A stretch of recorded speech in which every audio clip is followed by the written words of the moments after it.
As the US advances talks with Russia to end the war in Ukraine, without Kyiv's involvement, it sparked a row between US President Donald Trump and Ukrainian President Volodymyr Zelenskyy. On his social media platform, Trump accused the Ukrainian leader of being a dictator and took aim at his approval ratings. Trump made the same claims while speaking in Florida. He refuses to have elections, is low in the real Ukrainian polls. I mean, how can you be high with every city is being demolished? It's hard to be high. Somebody said, oh no, his polls are good. Give me a break. Ukrainian law prohibits elections during periods of martial law, which the country has been under since Russia began its invasion nearly 3 years ago. Zelenskyy hit back at Trump's claims, saying the US leader is living in a disinformation space, and accused him of spreading Russian propaganda. І надійним миром. І так, щоб Росія не змогла прийти в Україну ще раз, і щоб повернулись українці з російського полону, і щоб в Україні було майбутнє. Це нормальне бажання кожної нації. Багато зустрічей, нарад сьогодні, командування армії, розвідка, міністри для підготовки до перемовин з представником. That after Trump also wrongfully claimed Ukraine started the war, when it was Russia that launched a full-scale invasion in 2022 after years of aggression. The almost 3-year war has claimed the lives of 12,000 Ukrainian civilians and tens of thousands of soldiers, leaving many Ukrainians feeling betrayed by Trump's comments. Вибори під час війни вони взагалі неможливі. Тому що багато людей повиїжджало. Це взагалі не актуальне питання. Витрачати кошти зараз під час війни на вибори. Я вважаю, що це невірна політика і невірне звинувачення України. Звинувачують жертву, і він стає на бік ворога.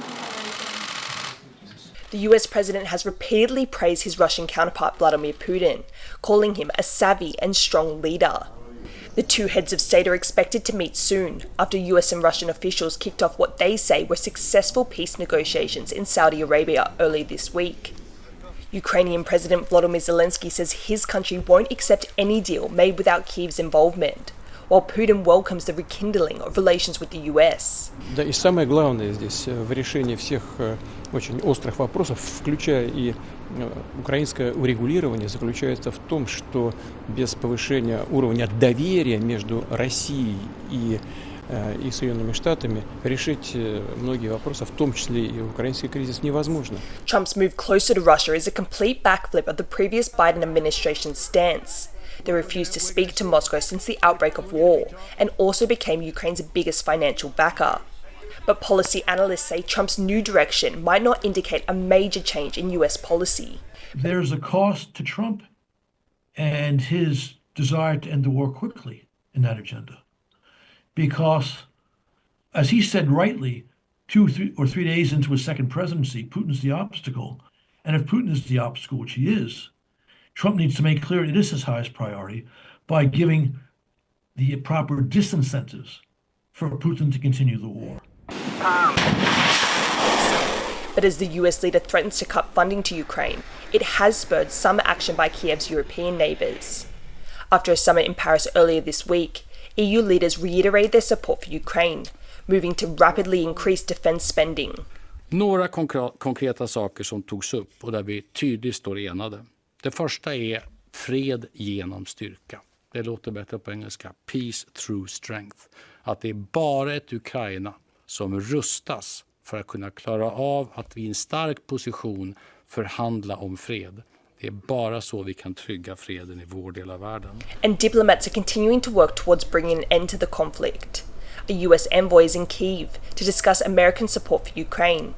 And the British Prime Minister and French President are expected to visit Washington to discuss the war with Donald Trump.